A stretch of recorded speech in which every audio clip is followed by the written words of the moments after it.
It had been a week since Alara Vance left.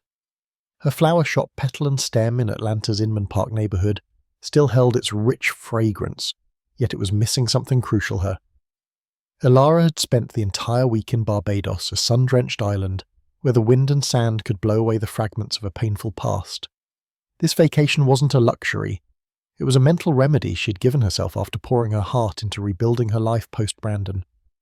She had believed her life would be intertwined with Brandon's, an ambitious man who always said he would take her to the next level.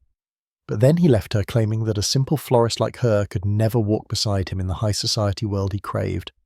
Those words had deeply embedded themselves in her mind, making her wonder if she truly deserved anything more.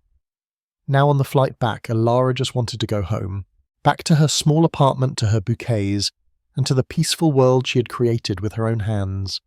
She looked out the plane window at the fluffy white clouds, which made her feel a strange sense of relief. Atlanta Airport greeted her with its familiar chaos. The rush of people, the announcements, the clatter of rolling suitcases created a symphony of noise. After a week of living life at a slower pace, this hustle felt like a mild shock. She glided past the baggage carousel, her eyes fixed on the bags of all shapes and sizes. Finally, she saw it, a familiar navy blue suitcase. In a hurry, she grabbed the handle, pulled it off the carousel, and blended into the crowd heading toward the exit. She didn't notice that the baggage tag on the handle had a different name, and inside her suitcase a handmade silver bracelet she always wore to remember her grandmother had accidentally fallen out. Cho. In a different world, Julian Kane was striding across his luxurious private jet. For him, a private jet wasn't a symbol of wealth, but a means of saving time, a tool to serve his career. At 32, he had achieved everything others yearned for: power, money, and a multi-billion-dollar business empire. But inside he felt an emptiness, a haunting monotony. He couldn't remember the last time he felt genuine joy. "Board meeting at 9 a.m. tomorrow," Liam Foster, his assistant, said, followed by lunch with investors and a marketing presentation. Julian merely nodded, his eyes expressionless. His life was a never-ending series of meetings and obligations. He remembered his childhood years when he was a boy on his family's farm, running barefoot on the grass and helping his mother tend to the flower garden. Those memories now seemed so distant, as if they belonged to another life. Julian reached for the navy blue suitcase at his feet, the one he thought was his. He wanted to get some documents to review before arriving in New York. When he unlocked it, he expected nothing more than neatly folded shirts in his portfolio, but then he froze. This was not his suitcase. Inside was an entirely different world. A carefully folded peach silk scarf lay on top of some addresses, a well-worn leather journal with dried pressed flowers between its pages, and a lone silver bracelet in a corner. Finally, he saw a small glass perfume bottle. Its fragrance spread gently yet powerfully struck his senses. Jasmine and honey. He closed his eyes and took a deep breath. The scent wasn't just a fragrance. It was a living memory. It reminded him of warm summer nights on the farm of peace, of the feeling of being himself, of being home. He gently put the perfume bottle down and noticed the silver bracelet. It was intricately crafted, not overly sparkly, but full of a subtle elegance, as if it told a story he longed to hear. Julian picked up the journal, his finger tracing the worn leather. He knew he shouldn't, but curiosity won. He opened to a page marked with a dried flower. It was a detailed sketch of a small flower shop with careful handwritten notes on how to arrange display cases. Petal and Stem expansion plan was the only standout line. Beneath it was a slightly crumpled photo. A woman stood on the beach at sunset. Her arms outstretched her back to the camera, yet Julian could sense her radiant smile. Her curly hair flew in the wind, free and wild. An unfamiliar emotion ran down Julian's spine. It wasn't the frustration of a luggage mix-up, but an intense desire to meet this woman. He had lived in a world of numbers and perfection, but here he found something real, something with soul, like the flowers in the sketch. He found the baggage tag on the suitcase. Alara Vance, with an Atlanta address and phone number. "Liam," he called, his voice so decisive that Liam immediately appeared. "There's been a mix-up with my luggage. I need you to contact this woman and tell her I want to meet her. I'll handle this myself."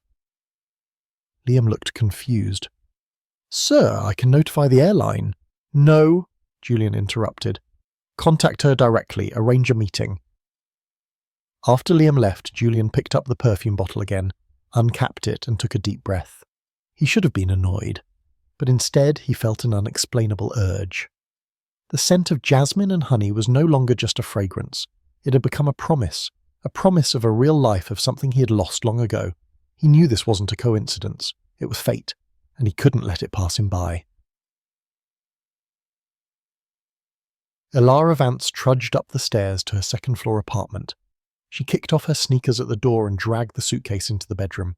Too tired to even think about unpacking, she told herself tomorrow would be a new day. For now, all she needed was a hot shower and a deep sleep. The mistaken suitcase lay silently in the corner, a foreign object she hadn't had time to explore. 3 hours later, she woke up. The scent of lavender from her shower soap still lingered on her skin, but it wasn't enough to soothe her curiosity. Accustomed to working with her hands and mind, Elara couldn't stand the clutter in her living space. She got up, deciding to unpack the suitcase before heading to the shop, if only for a quick check to make sure everything was all right. Despite being on vacation for a week, Petal and Stem was still her biggest concern. She unzipped the suitcase and immediately a cold feeling ran down her spine. These weren't her clothes. Instead of light summer dresses and old t-shirts before her were immaculately folded men's shirts and expensive suits that she knew were worth 3 months' rent just by looking at them. A black briefcase lay neatly underneath. "No way!" she whispered, her heart pounding as if it wanted to leap out of her chest. She frantically rummaged through it, looking for anything that could help her identify the owner. Finally, a business card fell out of the briefcase. Julian Kane, CEO, Kane Enterprises. His name seemed to take up the whole card, bold and powerful. Elara knew Kane Enterprises was a global corporation, and Julian Kane was one of the youngest and most famous CEOs in the industry. A wave of panic rose within her. She hadn't just taken the wrong suitcase, she had taken a billionaire's suitcase.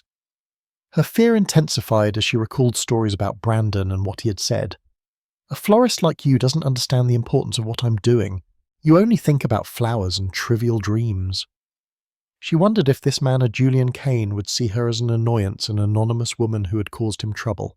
She was just reaching for her phone to call the airline when the screen lit up, an unfamiliar number. She hesitated. Could it be him? She took a deep breath and answered cautiously. "Hello, is this Elara Vance?"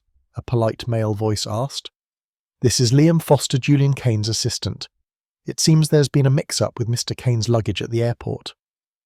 Elara felt her face flush. "Yes, this is she. I'm so sorry. I just realized I took the wrong suitcase. They looked identical, and I was in such a hurry." "No need to apologize, Ms. Vance," Liam said. "These things happen. Mr. Kane would like to arrange a meeting to exchange the luggage as soon as possible." "Of course, I can bring it to the airport right away," Elara said, her voice full of urgency. "That won't be necessary," Liam replied. "Mr. Kane will be in Atlanta tomorrow, and he would like to meet you at the Four Seasons Hotel downtown at 4 p.m. if that's convenient for you." Tomorrow, Elara had planned to spend the whole day at the shop catching up. She didn't understand why a busy CEO like Julian Kane would want to meet her directly. Couldn't he just send his assistant to pick it up? A vague dread arose. Did he want to show her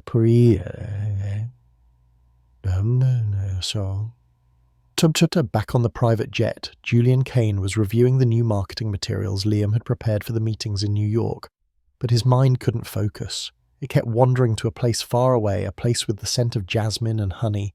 He remembered the journal, the photo of Elara on the beach, and the silver bracelet. He knew the bracelet couldn't be hers. It was too simple compared to what he had seen in her, the meticulous sketches and a world filled with flowers. He felt an unexplainable urge, a craving to touch those things again, to learn about the woman who had unintentionally stolen the blandness from his life. "Liam," Julian said, cutting off his assistant's detailed explanation. "I need to be in Atlanta tomorrow." Liam blinked. "Atlanta?" "But the board meeting?" "Reschedule it," Julian said decisively. "The lunch with investors as well. We'll fly to Atlanta right after the marketing presentation." "May I ask why, sir?" Liam asked. Julian hesitated. He wasn't entirely sure of his reason. "The suitcase situation. I want to handle it myself." Liam looked at Julian in surprise.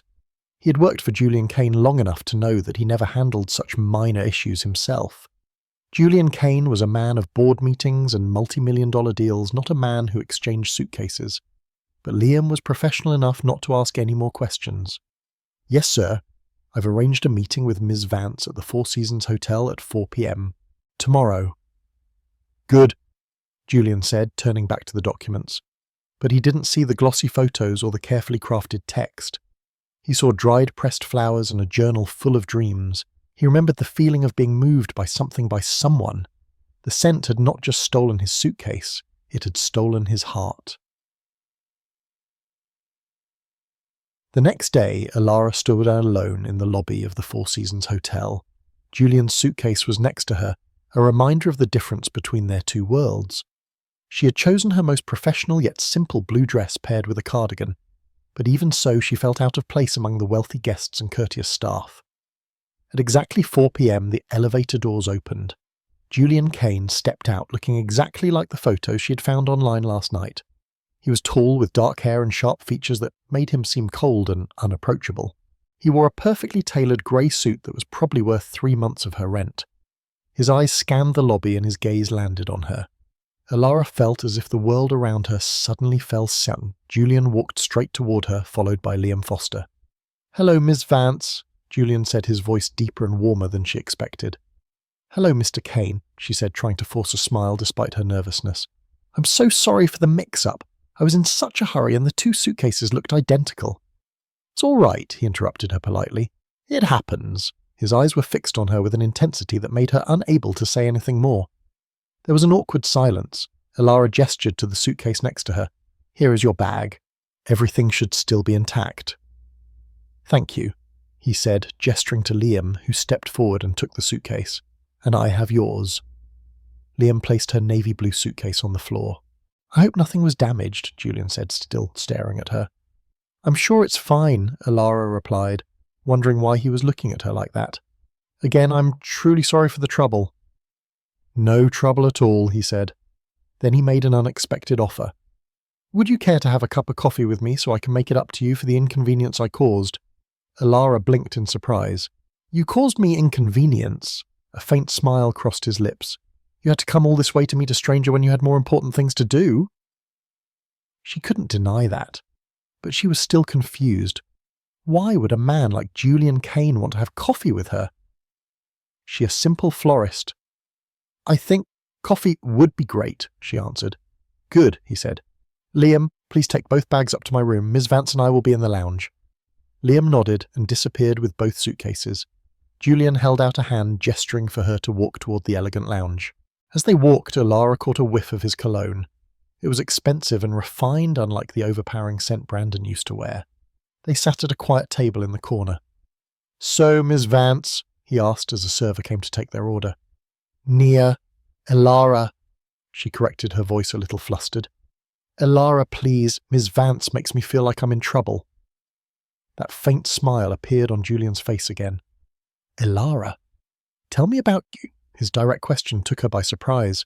"There's not much to tell. I have a small flower shop in Inman Park and just got back from my first vacation in years. Barbados." "Yes," he said. "I saw a baggage tag with a Barbados sticker on it." Alara felt a sense of relief. "Ah, right." She started to tell him about the trip. It was beautiful and peaceful, and my flower shop, petal and stem, and your expansion plan, he said. Alara's head snapped up. "You looked at my things. I saw the journal." He admitted a hint of awkwardness on his face. "I'm sorry, I was just trying to figure out whose bag it was." Alara should have been angry, but something in his eyes stopped her. He didn't look like an arrogant CEO. He looked like a man who had found something unexpected and wasn't sure what to do with it. "Yes," she said after a moment of silence. "That's my plan. I hope to expand the shop next year, add a small cafe if I can get the financing." Julian took a sip of his coffee, his eyes never leaving her face. "That's a good idea. Flowers and coffee, they go well together." "They do," she agreed. "But I don't think you invited me for coffee to discuss my business plan." "No," he said simply. "Then your perfume?" "My perfume." Alara felt herself blushing. "The scent of jasmine and honey," he said. "It's very special." "It was my grandmother's recipe," she replied. "She made it herself. After she passed away, I found someone to recreate the scent for me." "It's beautiful," Julian said softly. There was something in his voice that made Alara look up and meet his gaze directly. She had expected the coldness of a businessman, but instead she saw something warm and vulnerable. "Thank you," she said gently. For a moment they were silent, the noise of the hotel lobby seemingly fading away. "I have a proposition for you," Julian finally said. "Kane Enterprises is launching a new home goods line next month. We're looking for someone to consult on the floral designs for our product catalogue and our displays." Alara put her teacup down. "And you're offering this to me, a stranger whose suitcase you accidentally took?" "I saw your work," he said. "The pressed flowers in the journal, the designs for your shop, you have a talent." She should have said no. This made no sense, but something held her back. "I'd need more information," she said cautiously. "Of course," Julian said. He took out a business card and handed it to her. "Think about it. Call me when you decide." As their fingers touched, a small spark seemed to pass between them. Alara pulled her hand back. "Thank you for the coffee, Alara Vance," Julian said, standing up, "and for returning my suitcase." "Thank you for returning mine," she replied, still dazed. As he walked away, Alara looked at the business card in her hand. What had just happened? And why did she have the strange feeling that her life had fundamentally changed? 3 days had passed since the meeting at the Four Seasons Hotel. 3 days in which Alara had convinced herself that it was all just a strange mix-up, that a man like Julian Kane couldn't possibly be serious about such an offer. She had tried to bury herself in work, in the familiar scents of roses, chrysanthemums and lilies, but her mind kept drifting back to Julian's scent and the question of why he wanted to meet her. Finally, late one night, with the shop closed and the remaining flowers seemingly whispering their own stories, Alara took out her phone. Curiosity had won. The phone number on Julian's business card was still there, a silent invitation. She took a deep breath and dialed. It rang twice before a deep voice answered. "Julian Kane." She had expected an assistant, an automated system, but not him.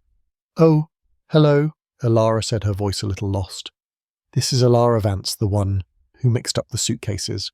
There was a moment of silence on the other end, but it wasn't an awkward one. "Lara," Julian said, his voice warmer. "I was wondering if you would call." "I've been busy with the shop," she replied, "and honestly, I wasn't sure if your offer was serious." "I don't make offers I don't intend to follow through on," he said simply. "So have you decided?" Alara wrapped a lock of her hair around her finger. "I'm interested, but I need more information. What would this consultancy work entail?" "It would be easier for me to show you than to explain it over the phone," Julian said. "Are you free tomorrow afternoon? I could stop by your shop." Alara glanced around her small, slightly cluttered shop. It wasn't glamorous like the places a man like Julian Kane was probably used to, but it was hers and she was proud of it. "Yes, I'm free after 3 p.m. The shop closes at 6. 4 p.m, Julian said. "I'll be there." And Alara, "Yes. Thank you for calling." After hanging up, Alara sat motionless.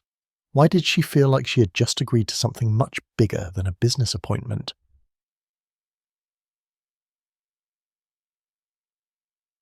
The next day, Alara found herself tidying up her already clean shop, rearranging displays and changing her outfit twice before settling on a simple blue dress. At exactly 4 p.m, the bell jingled, and Julian Kane stepped into Petal and Stem. The small shop suddenly felt even smaller with his presence. He was dressed in dark jeans and a grey shirt with the pinned sleeves rolled up, revealing strong arms. Without the suit or tie, he looked more like a normal man than a CEO, a very handsome man who was now observing her shop with intense interest. "Welcome to Petal and Stem," Alara said, trying to wipe her sweaty palms on her dress. Julian's eyes found hers and a faint smile appeared on his face. "It's exactly as I imagined it from your sketch." An unexpected warmth spread through Alara's chest when she heard him say he had imagined her shop. "Thank you," she said. "It's small, but I poured my heart into it." "It shows," he said. He moved around the shop, examining the fresh bouquets, the antique cabinet she had repurposed into a display shelf, and the hand-painted signs. "You have a special talent for creating spaces that feel like home." Alara was intrigued by his emphasis on the word home. "Would you like something to drink? I have water tea." "Water is fine, thank you," he said. When she turned back from the small fridge behind the counter, Julian was studying a bouquet of wildflowers. "These aren't like the bouquets in the front window," he observed. "No," she agreed. "Those are more traditional. I call them honest flowers."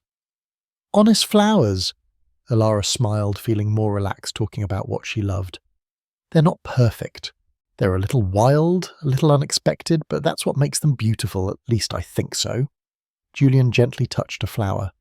"I agree. For a moment they stood in silence, the afternoon sun streaming through the windows, casting a warm golden light. "So, about that consultancy work," Alara finally said.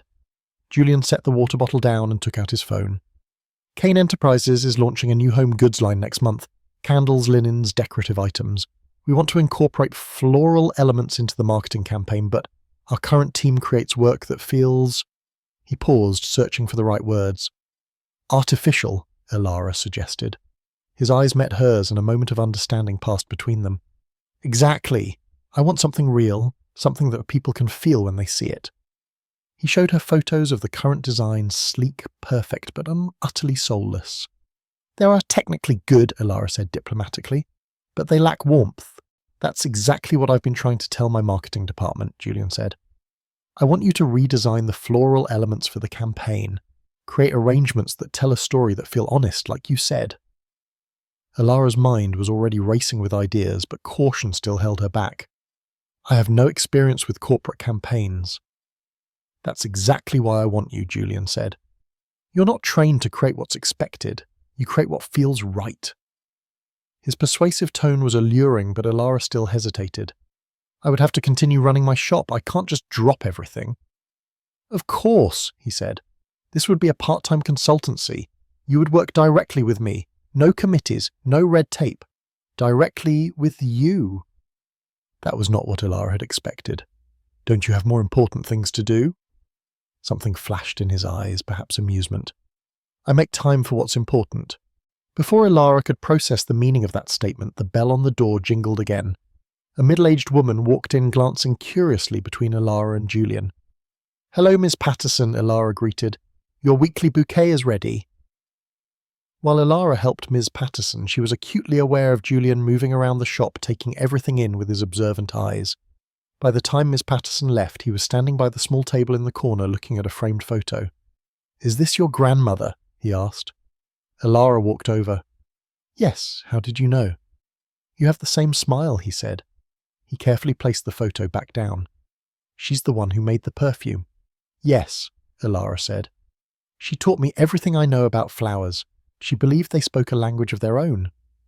She touched the frame gently. "She passed away 3 years ago, right before I opened this shop." "I'm sorry," Julian said softly.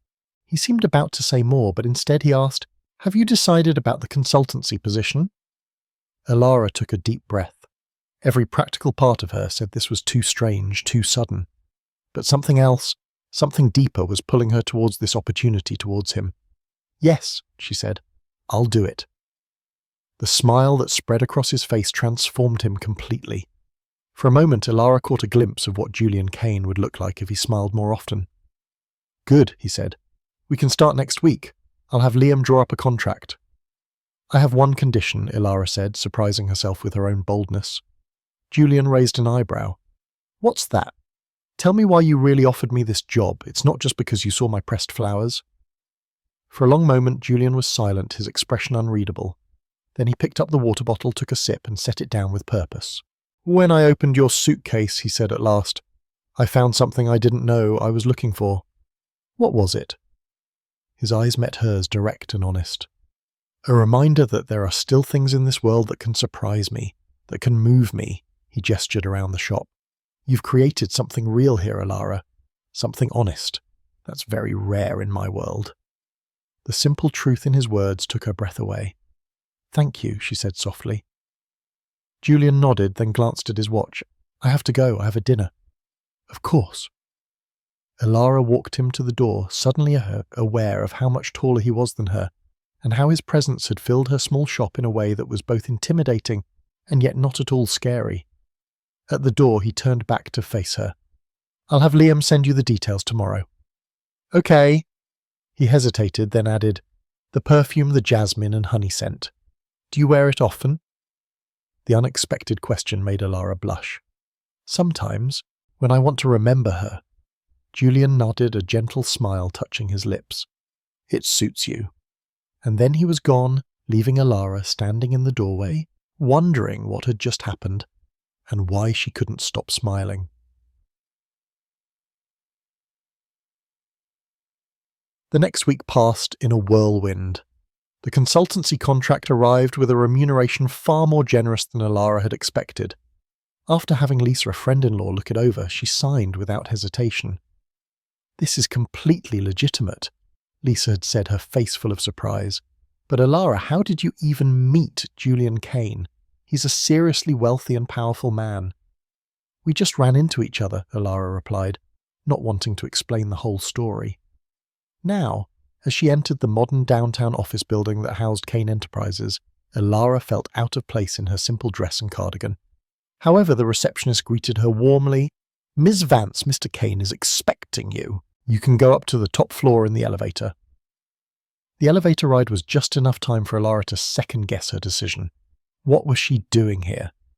She knew nothing about corporate marketing, and the way she had been thinking about Julian ever since their meeting at the shop, that was a sign of trouble.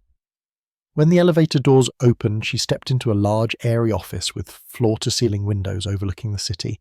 Julian was standing with his back to her, a phone still to his ear. He turned when he heard the elevator. "I'll call you back," he said into the phone, ending the call. "Alara, thank you for coming." "What a great office," she said, looking at the minimalist furniture and the spectacular view. "It serves its purpose," he said. He gestured to a large table covered with product samples, candles, fabric swatches, photographs. "These are the products for the new line. I thought you should get a feel for them before you start the floral designs." For the next 2 hours, they worked side by side. Julian explained the concept behind each product, and Alara offered suggestions for floral elements that would complement them. She was surprised at how easily they found a rhythm and how he listened to her ideas with genuine interest. "You're not what I imagined," she admitted during a break. "What did you imagine?" "I don't know, someone more corporate, less willing to listen to a florist's opinion." Julian leaned against the table, his arms crossed. "And you're not what most people imagine when they think of a successful business owner. Because I'm not wearing a designer suit and giving orders over the phone." A small smile touched his lips. "Because you care about the beauty of what you create, not just the profit it generates." Coming from anyone else, those words might have been a flirtation, but Julian said it so simply as a simple observation. "Profit is important too," Alara said. "My shop barely breaks even each month." "But that's not why you do it." "No," she admitted, "it's not." Their eyes met, and the strange connection she had felt at the shop sparked again stronger this time. Julian was the first to break the moment. "Are you hungry? We can order lunch in." They ate sandwiches from a nearby deli at the conference table, talking about the project, but also about other things, books they'd read, places they'd travelled, their different perspectives on Atlanta. "How long have you lived here?" Alara asked. "Just under a year. Kane Enterprises is headquartered in New York, but we're expanding our operations in the South." "Do you like it?" Julian thought about it. "It's growing on me." It was late afternoon when they finished going through all the samples. "I should get back to the shop," Alara said, gathering her notes. "My assistant is probably wondering where I am." "I'll have a car take you back," Julian offered. "That's not necessary. I can take the bus." "It's no trouble," he said. Alara recognized the gentle stubbornness in his voice and agreed. "Okay, thank you." As they waited for the elevator, Julian said, "I'd like to see your initial design concepts next week if possible." "I can do that. I already have a few ideas." "Good." He hesitated, then added, "Maybe you could present them here, Thursday at 4 p.m. Alara nodded, trying to ignore the flutter in her stomach at the thought of seeing him again. "Thursday works." Just before the elevator doors closed, Julian added, "Wear that jasmine perfume." The next week was a blur. Alara poured all her energy into creating floral design concepts for Kane Enterprises. She returned to the shop each night after closing, experimenting with different arrangements, taking photos and making notes. On a Tuesday afternoon, a package was delivered to her shop, a brand new laptop and a note, "For your designs. Software has been installed." Alara called him immediately. "You didn't have to do that." "The contract covers necessary equipment," he replied, "and I want to see your work exactly as you envisioned it, not limited by outdated technology." She wanted to argue, but she couldn't deny that her old computer had been a disappointment. "Thank you, but I'll add it to the project inventory. It will be returned when we're finished." "If you insist," he said, and she could hear the smile in his voice. By Thursday, Alara had created 5 unique floral concepts for the campaign. She prepared for the presentation, meticulously choosing a blue dress that Lisa had once said made her eyes stand out. And after a moment of hesitation, she dabbed a few drops of her grandmother's jasmine and honey perfume onto her wrists and neck. The receptionist seemed to be expecting her. "Please go up, Ms. Vance. Mr. Kane is waiting." When the elevator doors opened, Ilara was surprised to see not just Julian, but 3 other people in the office. 2 men and a woman, all in expensive suits and all looking at her with curiosity. "Ilara," Julian greeted her, stepping forward. He had reverted to his CEO persona in a perfectly tailored dark suit.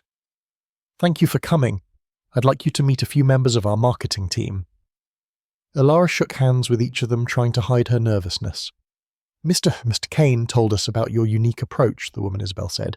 "We're excited to see your ideas." Ilara set up her presentation on the big screen, grateful that the new laptop made everything look more professional. As she presented the designs, she tried to focus on the work, not on the 4 pairs of eyes staring at her. When she finished, there was a moment of silence. "Certainly a departure from our usual approach," one of the men, Richard, said. "That's exactly what we need," Julian said firmly. "Fresh, authentic, memorable." "The production cost for these arrangements," the other man began, "is within budget." Julian interrupted him. "I've already run the numbers." Isabel was studying one of the images. "I love the wildflower concept for the linen collection. It feels nostalgic but not dated." Ilara felt a wave of relief. That's what I was aiming for. Something familiar but still fresh. The discussion continued, with Richard raising objections that Julian smoothly countered, and Isabel making constructive suggestions that Ilara appreciated.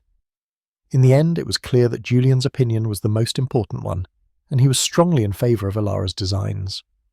"We'll go with concepts 1, 3 and 5, he announced. "Ilara, can you prepare detailed technical specifications by next week?" "Yes," she said, relieved that at least some of her ideas had been approved. After the marketing team left, Julian closed the door. His CEO demeanour vanished, and for a moment he looked vulnerable. "You did great," he said. "I knew they would try to water down your ideas." "Thank you for defending them," Ilara said, starting to pack up her things. "I wasn't expecting an audience today. I apologise for that." Isabel insisted on seeing the ideas in person. He moved closer. "Were you upset?" "No, just out of my element." Julian was close enough now that she could smell his cologne. He took a deep breath and she knew he was smelling hers. The thought sent a shiver down her spine. "You wore it," he said softly. "You asked me to," she said. His eyes darkened. "I did." For a moment they just stood there, the air between them thick with something Ilara couldn't name. Then Julian stepped back. "Have dinner with me tomorrow night," he said. It wasn't quite a question, but Ilara answered anyway. "Why?" Her directness seemed to surprise him. "'Cause I want to spend time with you outside of work." Ilara should have said no. Getting personal with a client, especially one like Julian Kane, was a bad idea. He probably dated models and socialites, not a small-time florist with a struggling shop. "Just dinner," he added, as if sensing her hesitation. "Nothing more." Ilara looked up at him at the surprising hint of insecurity in his expression. The powerful man who had commanded a room full of executives was waiting for her answer with a hint of nervousness. "Okay," she said. "Just dinner." The smile that lit up his face was worth it. Julian Kane sent a car to pick up Ilara the next evening. The driver took her to an address in Buckhead, one of Atlanta's most exclusive neighborhoods. Instead of a restaurant, the car stopped in front of a modern glass and steel house on a hillside. "There must be a mistake," Ilara said to the driver. "No mistake, ma'am. Mr. Kane is waiting for you." With a growing sense of unease, Ilara walked to the front door. The door opened before she could knock, and Julian appeared in dark jeans and a simple white shirt. "You look beautiful," he said, his eyes scanning her red dress, the nicest dress she owned. "You said dinner," Ilara replied, not stepping out of the doorway. "I thought at a restaurant." Understanding dawned on his face. "I should have been clearer. I thought you might be more comfortable away from prying eyes and cameras." He stepped back. "But we can go to a restaurant if you prefer." Ilara hesitated. She had expected to learn more about him not in a work setting. And the truth was, she was curious about where he lived. "It's fine," she decided, stepping inside. "But next time be more specific."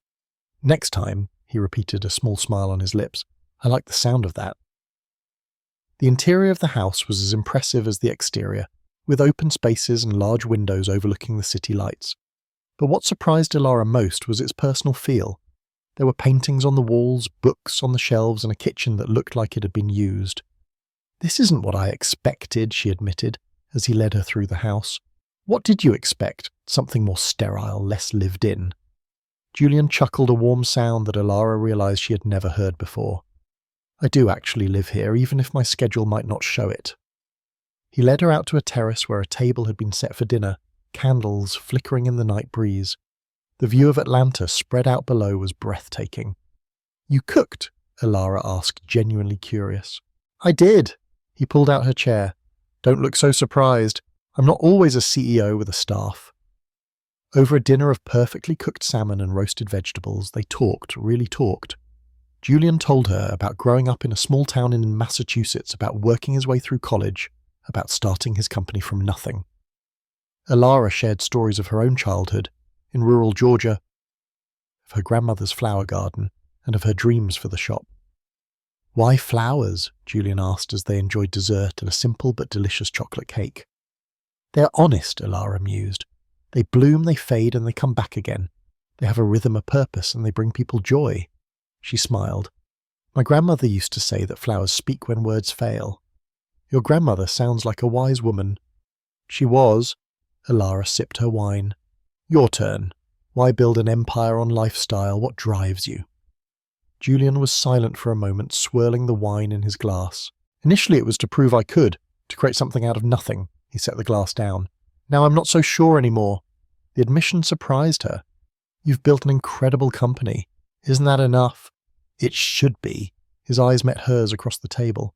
"But lately, I've wondered if I've been focused on the wrong things, like creating products that people want instead of creating things that truly matter."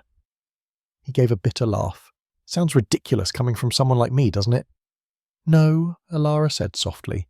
"It sounds very human." Something in his expression shifted. A softness, a vulnerability she hadn't seen before. For a moment she saw through the image of the successful CEO to the man inside. A man who was perhaps more lost than he let on. As the evening came to an end, Julian walked her to the car. At the door he took her hand, his thumb gently stroking her knuckles. "Thank you for coming tonight," he said. "Thank you for dinner and for sharing your story." He moved closer and Ilara felt her heart pound. Was he going to kiss her? Did she want him to? Instead, he brought her hand up and placed a gentle kiss on her palm. "Good night, Ilara Vance." The gesture was so unexpected, so intimate that it took her breath away. "Good night, Julian." As the car drove away, Ilara leaned back in the seat, her palm still tingling where his lips had touched it. She was falling for him, she realized. Falling for a man who lived in a different world, a man whose life was filled with board meetings and private jets. A man who, despite all that, had looked at her across a candle-lit dinner table, with a yearning in his eyes. The next 2 weeks, Ilara's life settled into a new rhythm.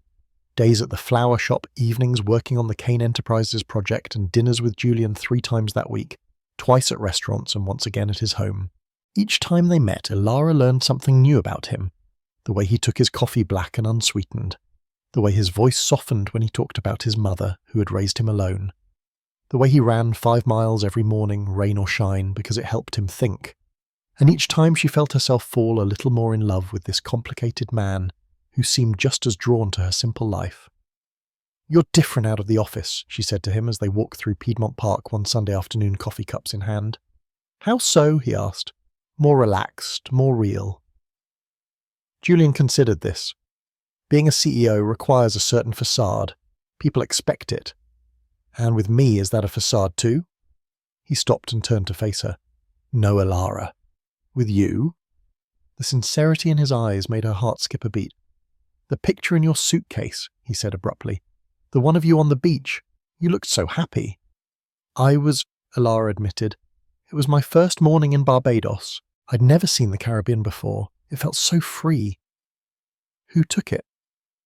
"A woman I met at the hotel. She saw me standing there and offered to take one for me." Julian nodded, seemingly satisfied with her answer, though Ilara wasn't sure why he had asked. They resumed their walk close but not touching until Julian's phone rang. He frowned at the screen. I have to take this. It's Liam. Alara wandered a few paces away, giving him privacy. She watched families playing frisbee couples, holding hands, dogs chasing balls, the ordinary things of a Sunday. Being on a walk in the park with a billionaire CEO was not ordinary, and yet somehow it felt right. Julian returned his expression apologetic. I'm sorry, but I have to go. There's an issue with the Tokyo office. On a Sunday. Business doesn't respect weekends, he said. He hesitated. I'd like to see you tomorrow. Tomorrow was Monday, Alara's day off when the shop was closed. I have some errands to run. I'll come with you. Alara laughed. You want to help me buy potting soil and groceries? Yes, he said simply. And that was how Julian Kane, the CEO of a global lifestyle brand, ended up pushing a shopping cart through a garden supply store the next day, wearing jeans and a baseball cap in a futile attempt to go unnoticed. People are staring, Alara whispered, as they examined bags of soil. Let them, he replied easily, adding a 40-pound bag to their cart. Later at the grocery store, he insisted on cooking dinner for her that night. At your place, he added. I want to see where you live. Alara hesitated. Her apartment was small and simple, nothing like his sleek modern house, but she was curious to know what he would think of her space. Okay, she agreed, but don't expect much. Her apartment was on the second floor of a Victorian house in a modest neighbourhood. As she opened the door, Alara felt a pang of insecurity. It's nothing special, but it's home. Julian walked in, taking in the cosy living room with its mismatched furniture, the small kitchen with plants on every windowsill, and the walls covered in botanical prints and photographs. It's perfect, he said, his voice filled with genuine surprise. It feels like you. Alara felt a wave of relief. Thank you. While Julian cooked a simple pasta dish that smelled wonderful, Alara set the small table in the kitchen nook. The intimacy of the scene moved her. This powerful man with his sleeves rolled up stirring sauce in her tiny kitchen looked more relaxed than she had ever seen him. Where did you learn to cook? She asked, pouring wine into the glasses she had borrowed from Lisa. My mother taught me the basics. Then in college I worked in a restaurant kitchen to earn extra money. He tasted the sauce, adding a pinch of salt. I find it relaxing, like you with your flowers. Dinner was delicious, the conversation easy.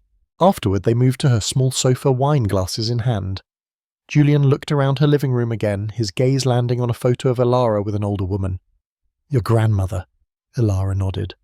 That photo was taken the day I signed the lease on the shop. She was so proud. She should be, Julian said. You've built something special. It's just a small flower shop.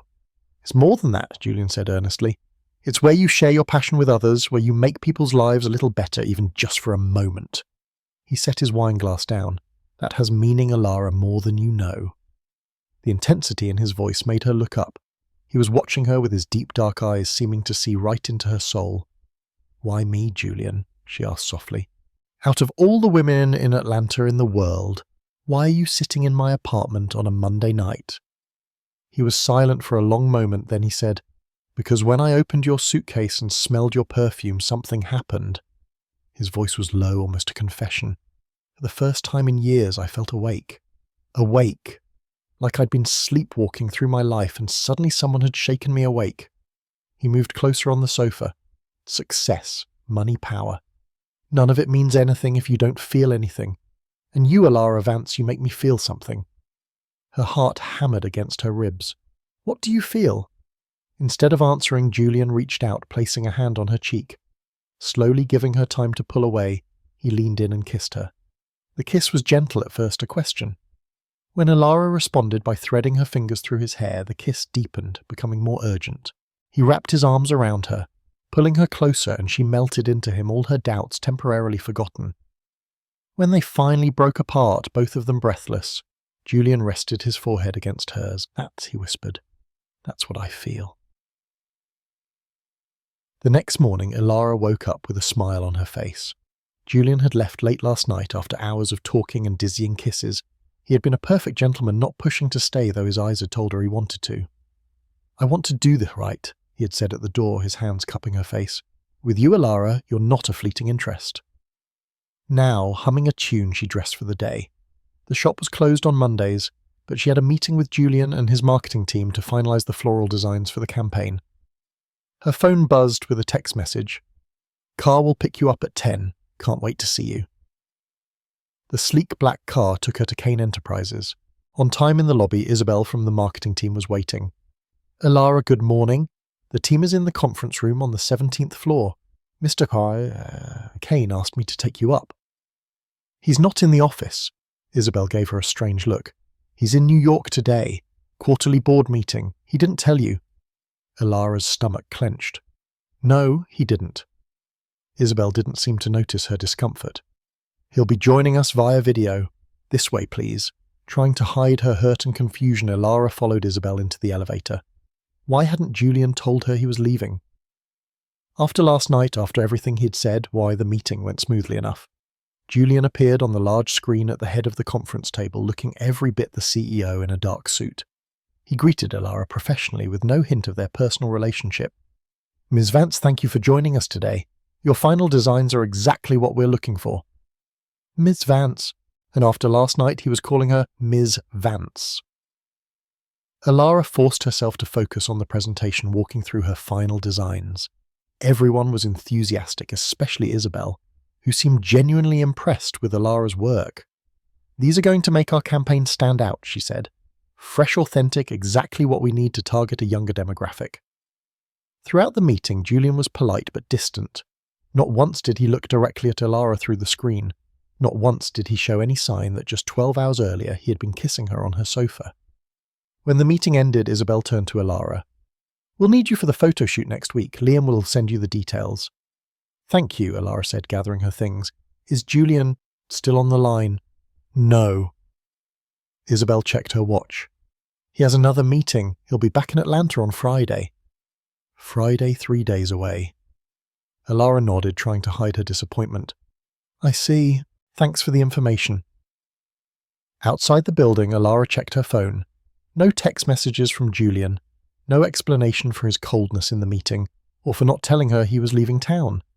Maybe last night hadn't meant as much to him as it had to her. Maybe this was how the men like him operated. Utterly focused on one thing until something more important came along. Or maybe in the end, it had all just been business. 2 days passed without a word from Julian. Alara buried herself in work at the shop, trying not to check her phone every 5 minutes. Lisa stopped by on Wednesday afternoon, immediately sensing something was wrong. "All right, spill," she said, leaning against the counter. "You look like someone stole your favourite plant." Alara sighed. "Nothing, just some guy trouble." Lisa's eyebrows shot up.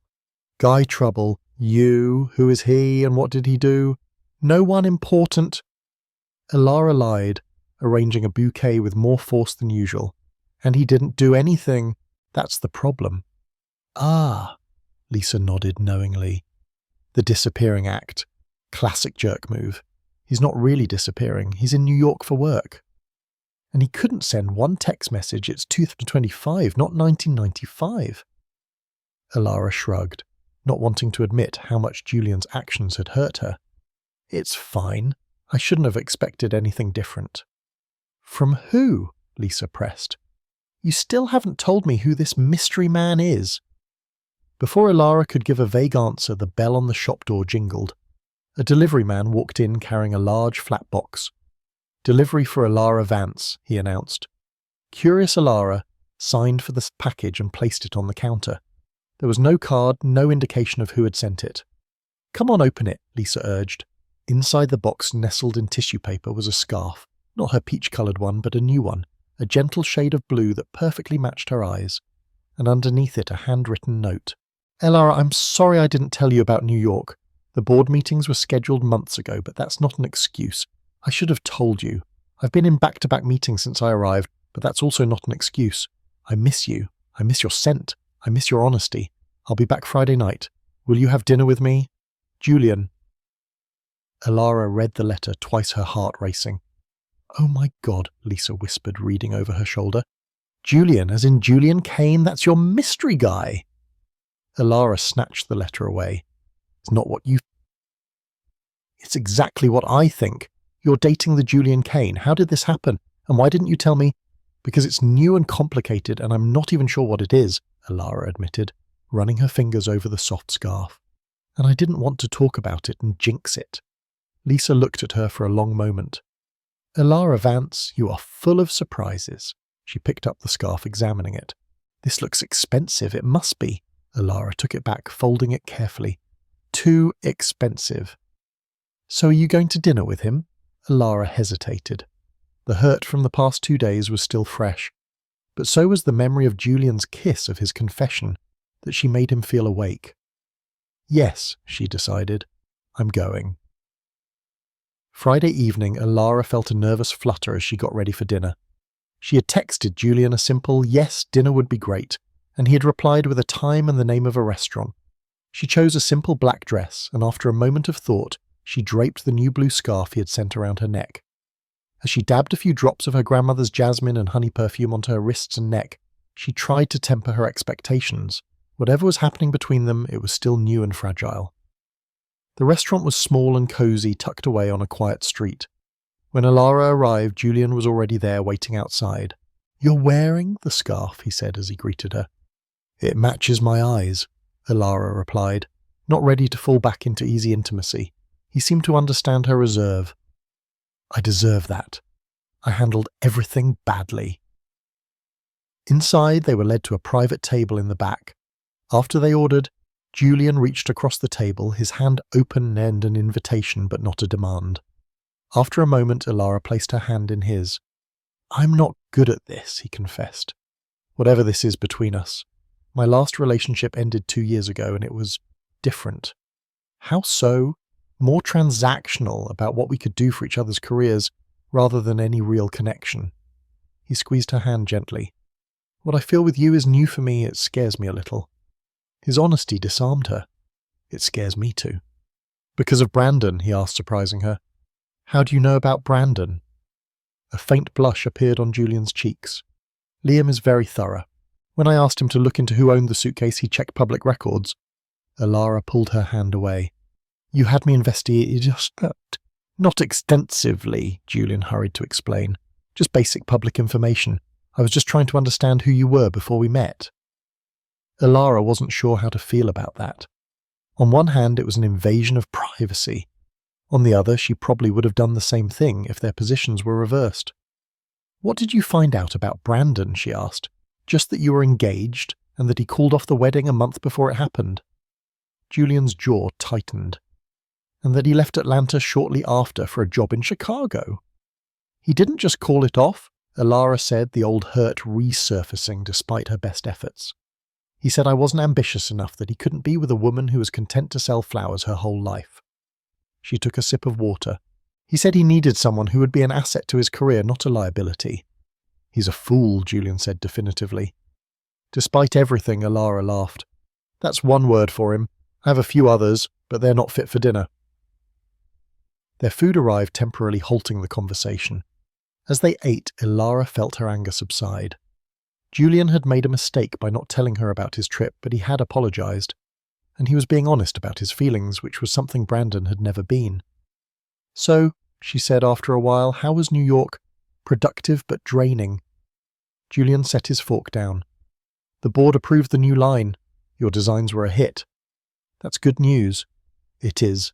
He hesitated. "There's something else I need to tell you." Elara tensed. Here it comes, she thought. The breakup. "The campaign is launching in 2 weeks in New York. I want you to come with me." Elara was stunned. "Why? Because you're the creative vision behind the floral designs, and because," he paused, "because I don't want to be away from you anymore." The sincerity in his voice made her heart pound. "I've never been to New York."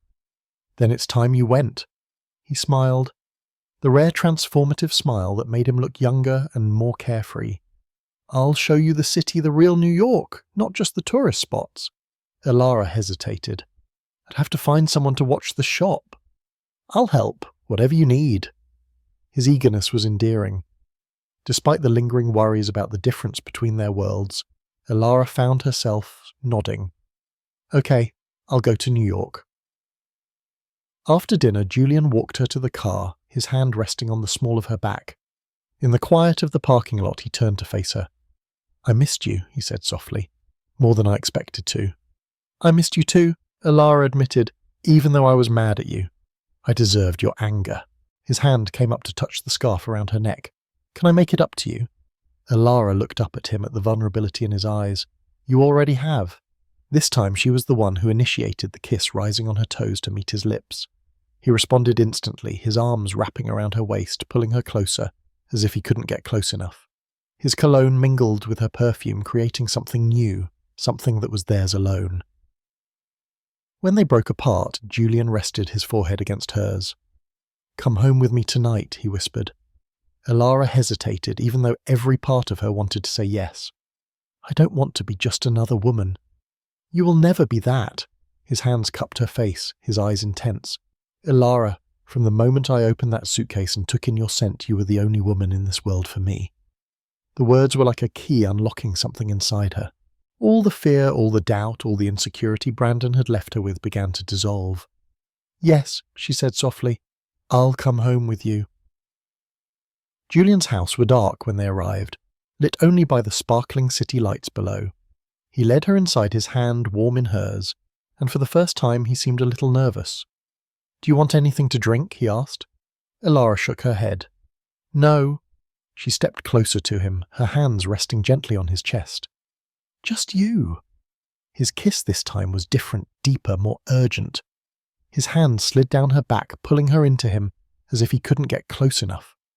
Alara responded with equal passion, her fingers fumbling with the buttons on his shirt. They made their way to the bedroom, leaving a trail of clothes behind them. As they lay together, skin to skin, Alara felt a sense of completeness she had never experienced before. This was where she belonged, with this man who looked at her as if she was the most precious thing in the world. "You smell like home," Julian whispered into her neck. "Like everything I've been looking for." Later they lay intertwined, Alara's head on his chest, his fingers tracing patterns on her bare shoulder.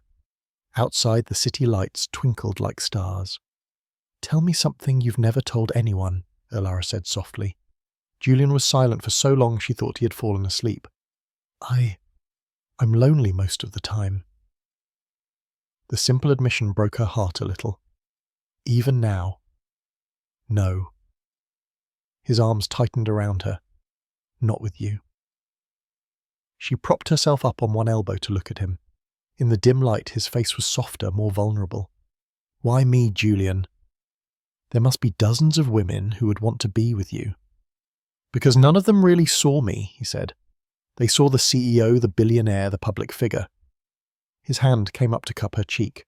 "You see me, Alara, the real me, and you're not afraid to challenge me, to question me." "I'm just a florist from a small town in Georgia. I'm not in your league. Leagues are for sports, not relationships," he said. He pulled her down for a soft kiss. "And if we're talking about leagues, you're so far out of mine. You create beauty. I just sell things people don't really need." "That's not true. Your products make people happy." "Maybe," he said, but he didn't sound convinced. "Not like your flowers do. Not like you do." They fell asleep in each other's arms, and for the first time in years, Julian slept through the night without waking once. The next 2 weeks passed in a whirlwind of preparation. Alara worked on the final details for the campaign while still running her shop. Julian helped her find a temporary manager, a retired florist who was happy to get back to work. When she wasn't working, Alara was with Julian. Sometimes at his house, sometimes at her apartment, and sometimes simply walking in the park or trying new restaurants. Every day she fell a little more in love with him, though neither had yet said the 3 words. The night before they were scheduled to fly to New York, Julian took her to dinner at the most exclusive restaurant in Atlanta. Alara wore the blue scarf he had given her and a new dress she had bought for herself despite his offer to take her shopping. "I have some news," Julian said as they sipped their dessert. "Good news, I hope," she said. "What is it?" "The board approved your expanded consultancy contract. They want you to design the floral elements for all our seasonal campaigns, not just this one." Alara's eyes widened. "Really? That's amazing." "You deserve it," he said. He reached across the table and took her hand. "And there's more. I've been talking to some of my contacts in real estate about spaces that might be suitable for your coffee shop expansion." "Julian, you don't have to." "I want to," he interrupted. "I believe in your vision, Alara. I want to help you make it a reality." She should have been thrilled, but instead a feeling of unease rose in her. Is it because you believe in me or because you want to take care of me? He frowned. A little of both. Is there something wrong with that? It depends on your perspective. Elara gently pulled her hand away. Brandon used to make all the decisions. He'd frame them as opportunities, things he was doing for me, but really they were about controlling me, shaping me into the person he wanted me to be. Julian's expression grew serious. I'm not Brandon. I know that, she said. But I need to build my business my way, even if it takes longer, even if it never gets as big as I dream. She took a deep breath. I can't be with someone who sees me as a project to be fixed. Julian was silent for a long moment. Then he nodded. You're right. I overstepped. I'm used to solving problems, but your business isn't a problem to be solved. He reached for her hand again. I'm sorry. The sincerity in his voice soothed her fears. Thank you for understanding. I'm learning, he said with a small smile. Slowly maybe, but I'm learning. The tension dissolved and they fell back into easier conversation discussing their New York plans.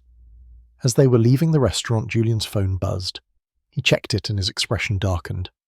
What is it? Elara asked. It's nothing important, he said, putting the phone away quickly, but not quickly enough for Elara to miss a headline with Julian's name on it. Later that night, after Julian had fallen into a deep sleep, Elara gently got out of bed and took his phone. Snooping was wrong, she knew, but his reaction had worried her. The notification was still there. She opened it, her heart pounding. Business Insider Kane Enterprises CEO Julian Kane caught with unidentified woman. Sources say the billionaire bachelor may be off the market. Below the headline was a photo of the two of them holding hands during their park walk the previous weekend. Elara's face was clear, while Julian was partially turned away. With trembling hands, she opened the web browser and searched for Julian's name.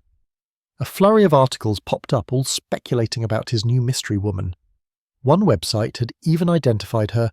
Who is Elara Vance, the florist who captured a billionaire's eye? Scrolling down and reading the comments under the articles made her sick to her stomach. Just another gold digger. She's not even that pretty. What does he see in her? Another nobody trying to climb the social ladder. Elara put the phone down, feeling cold. This was Julian's world, a world of scrutiny, of cruel speculation, of invaded privacy. Could she really be a part of that? Could what they had survive that pressure? Beside her, Julian stirred, reaching for her in his sleep. Elara slid back into bed, and his arm automatically went around her, pulling her close. In the safety of his embrace, the fear receded a little. Tomorrow they would be in New York. Tomorrow would begin the real test of what was growing between them. Could their fragile connection survive his world under the harsh light of public attention? Or would Elara discover that some differences were too vast to overcome no matter how strong their attraction? As she drifted off to sleep, the scent of jasmine and honey mingling with his cologne, Elara prayed with all her heart that what they had found in each other would be enough.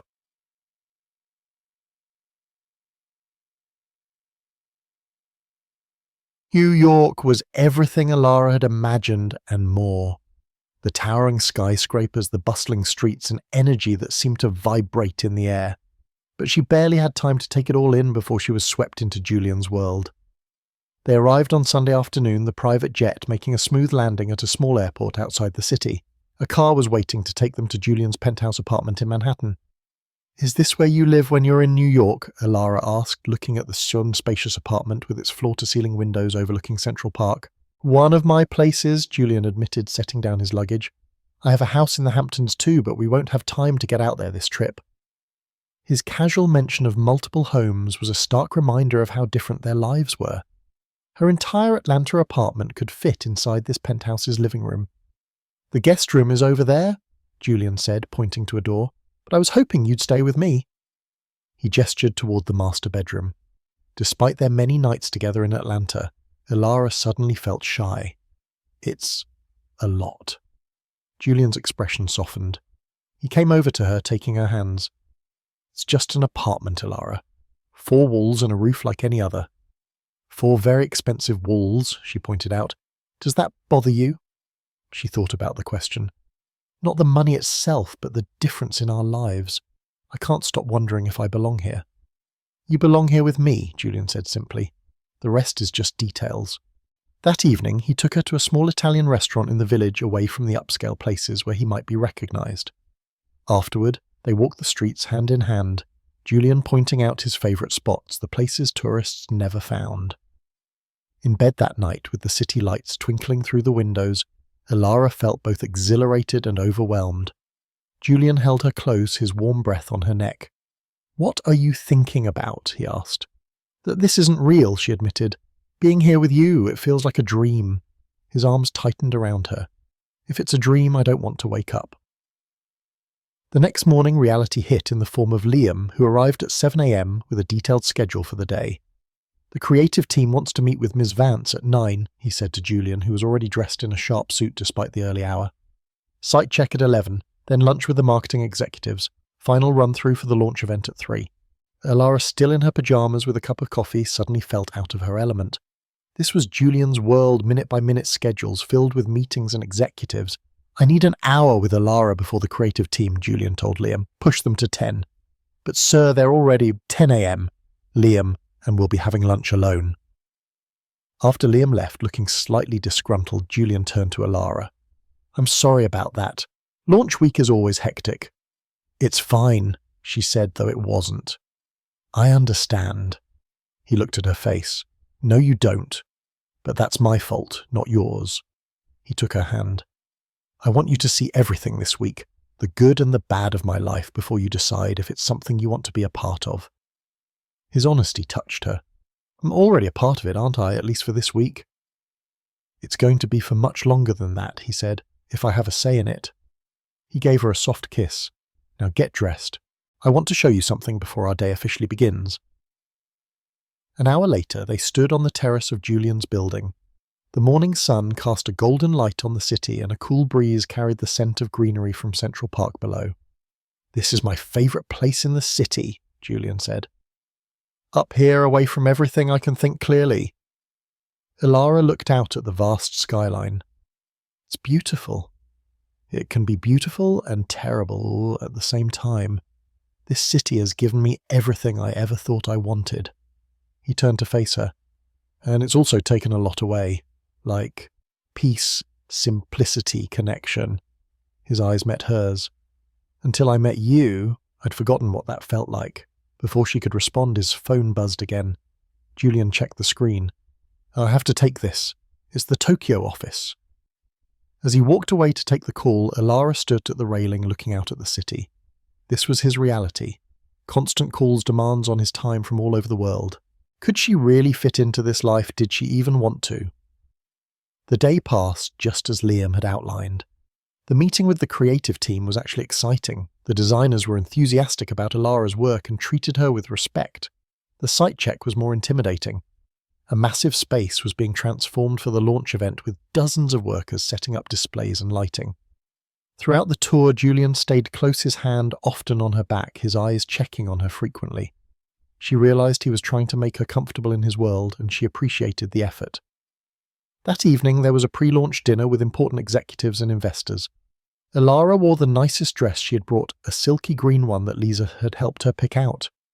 Julian's eyes darkened with admiration when she emerged from the bedroom. "You look stunning," he said, his voice low. At the restaurant, an exclusive place where every table seemed to be filled with important people, Alara tried to blend in. She smiled at the right times, made small talk, and tried not to feel like an imposter. "And what do you do?" an older man who had been introduced as one of Kane Enterprises' key investors asked. "I'm a florist," she said simply. "I own a small shop in Atlanta." "How quaint," the man replied, his tone suggesting it was anything but impressive.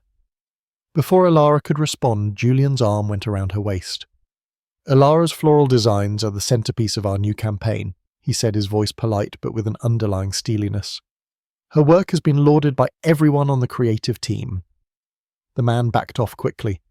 Of course, I look forward to seeing it tomorrow." Later in the car, on the way back to the apartment, Alara was silent. "What's wrong?" Julian asked, taking her hand. "Nothing.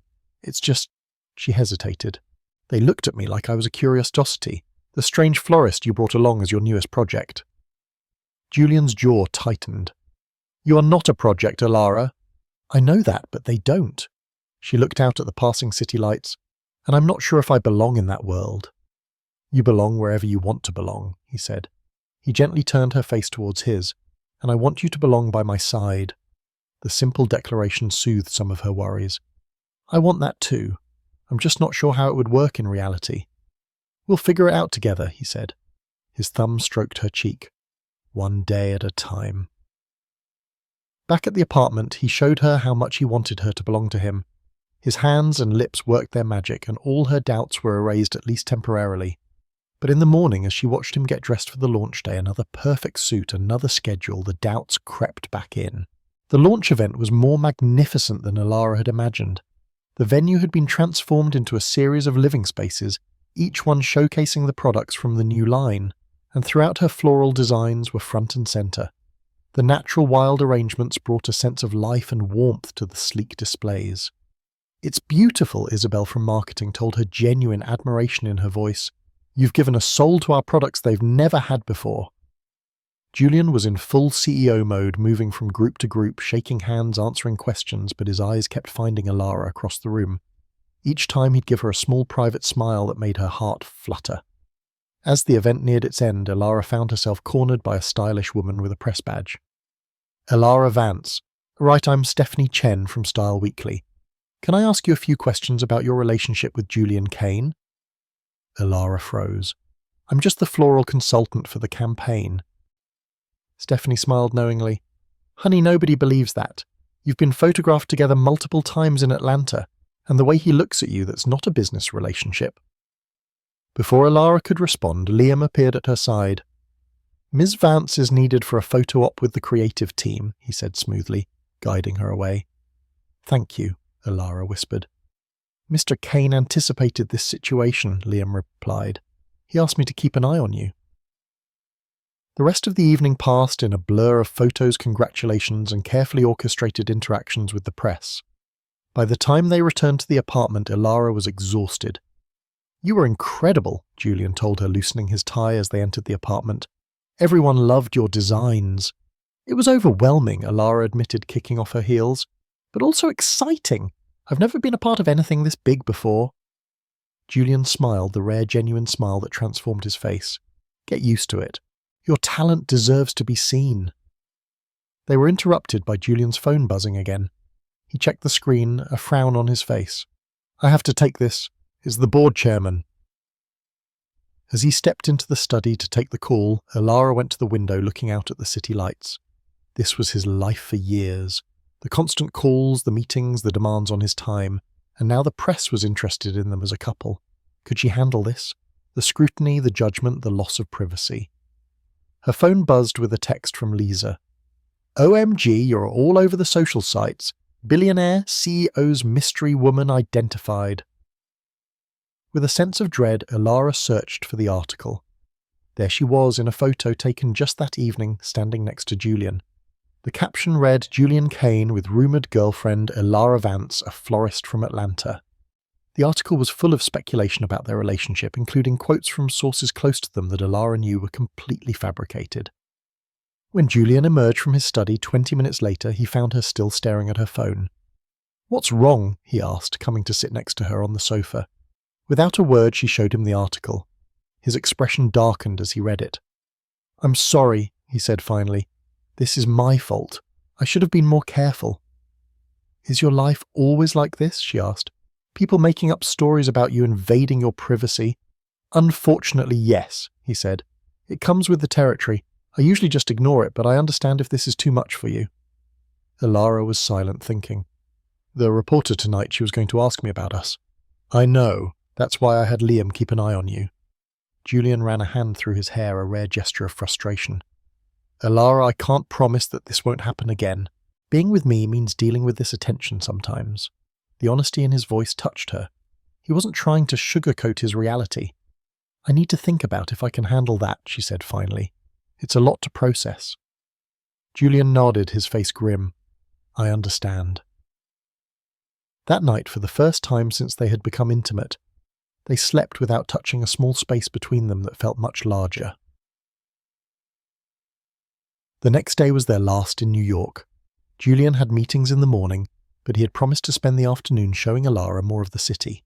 She spent the morning alone in the penthouse thinking about all that had happened, all she had seen of Julian's world. When he returned, she had made a decision. "Let's go for a walk," she suggested. "I need some fresh air." They walked in Central Park, the early spring sun warming the day. Neither of them said much, both aware that something important hung between them. Finally, on a secluded path away from the crowds, Alara stopped. "I've been thinking about us, about whether this can work." Julian's face held a carefully neutral expression, but she could see the tension in his shoulders. "And I'm scared," she admitted. "Your world is so different from mine. The press, the constant demands on your time, the expectations people have, it's a lot to take on." He nodded, waiting for her to continue. "But then I think about how I feel when I'm with you. The way you look at me, really see me in a way no one ever has. And I think maybe the differences don't matter as much as what we've found in each other." Hope flickered in his eyes. "What are you saying, Alara?" "I'm saying I want to try," she said. "I can't promise that I'll always be comfortable in your world, but I want to be with you enough to try." The smile that spread across his face was like the sun breaking through the clouds. He pulled her into his arms, holding her as if she might disappear. "I was so afraid you'd decide I wasn't worth the trouble," he whispered into her hair. "You are," she said simply. "You make me feel brave, Julian, brave enough to take this risk." He pulled back to look at her, his eyes intense. "I love you, Alara Vance. I think I've loved you since I first smelled your perfume and felt something come alive inside me." The word sent a jolt of joy through her. "I love you too, even though you drive me crazy with your controlling tendencies and constant phone calls." He laughed, a free, happy sound that made passers-by smile. "I'm working on those. And I'm working on believing I'm worthy of a man like you.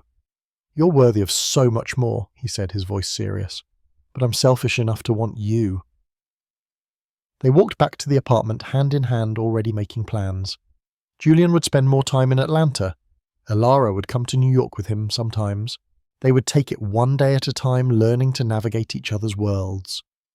That evening, as they packed to return to Atlanta, Julian disappeared into the closet. He emerged with a small gift box. "I was going to wait, but I don't want to," he said, handing it to her. Inside was a small glass bottle similar to the one that had been in her suitcase, but this one was engraved with her name and contained a familiar golden liquid. "Your perfume," Julian explained. "I had it analysed and recreated it exactly. Now you'll never run out." Tears welled in Alara's eyes as she uncapped the bottle, the scent of jasmine and honey filling the air. "My grandmother's perfume. I know what it means to you," he said. He sat down next to her on the bed. "And what it means to me now, it's the scent of the woman I love, the scent that led me to you." Alara carefully set the bottle on the nightstand, then turned back to him, her heart overflowing. "Thank you. Not just for this gift, but for everything. For seeing me, for changing for me. You changed me in all the best ways," he said, pulling her close. "You made me feel alive again." As they fell asleep in each other's arms, Alara thought of the strange alignment of fate that had brought them together. A simple luggage mix-up had changed their lives forever.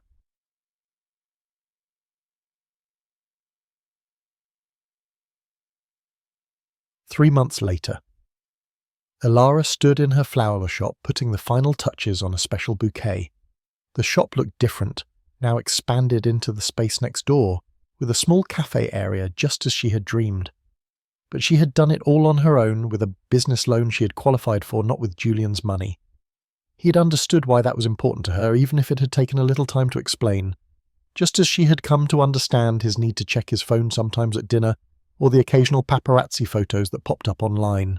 They were learning about each other every day, one compromise at a time. The bell on the door jingled, and Julian walked in looking more relaxed than he had in the early days of their relationship. He had delegated more responsibility at work, allowing himself time to actually live, time to be with her. "Ready for the trip?" he asked, kissing her cheek. They were flying to Barbados that afternoon, returning to the place where Alara had found her courage, where their story had accidentally begun. "Almost," she said. "Just finishing this bouquet for Ms. Patterson." Julian looked around the shop at the thriving business Alara had built with her own two hands. "I'm so proud of you, you know, for doing this your own way." "Thank you for letting me." She smiled up at him. "Even though how I know it almost killed you not to just write a check." he laughed. "I'm learning patience. It's a new skill for me." "You're doing great," she said. She finished the bouquet and stepped back to admire it. "Done. Now I'm ready."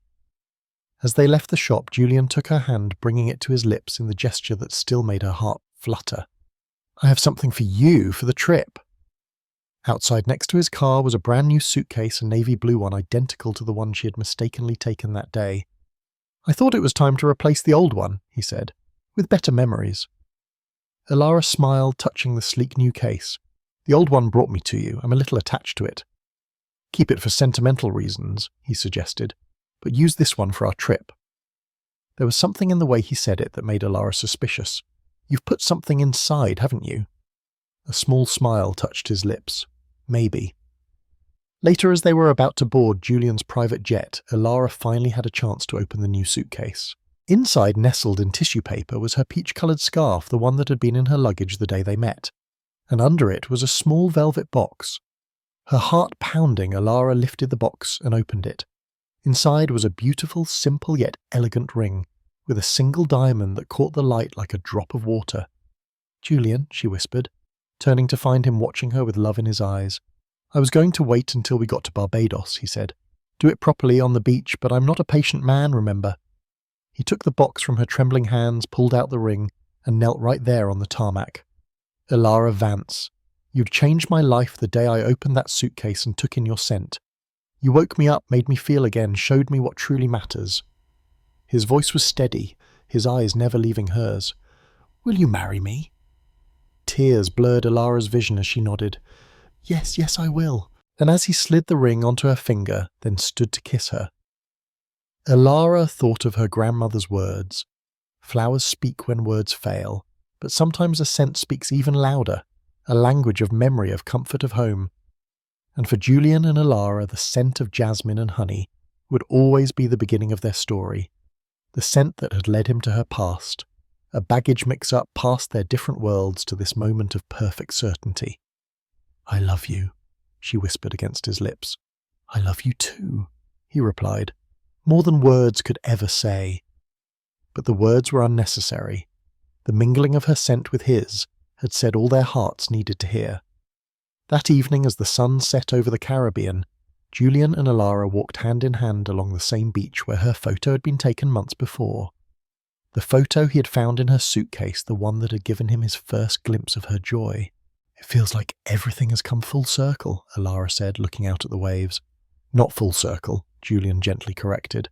"More like a beginning." He pulled something from his pocket. It was her journal, the one from the suitcase, the one with the dried flowers marking the pages. "I thought you might need this for our trip," he said, handing it to her, "to plan our future together." Elara opened the journal to a blank page. "Do you have any ideas?" Julian smiled the smile that transformed him and still made her heart race. "Something beautiful, something honest, something that is just ours." As the last light faded from the sky, Elara breathed in the scent of the ocean of jasmine, of the man who had found her through a simple twist of fate, and the fragrance of her soul. She knew with absolute certainty that whatever future they wrote on those pages would be more wonderful than anything they had ever dreamed. 3 months later, Elara's life was no longer a solitary chain of days. She still stood in her flower shop petal and stem, but the space had been expanded. A wall had been knocked down, turning the small flower shop into a more spacious area with a cosy corner for the coffee shop she had always dreamed of. This was a personal victory, not because of Julian, but because she had secured a business loan herself and planned and oversaw everything on her own.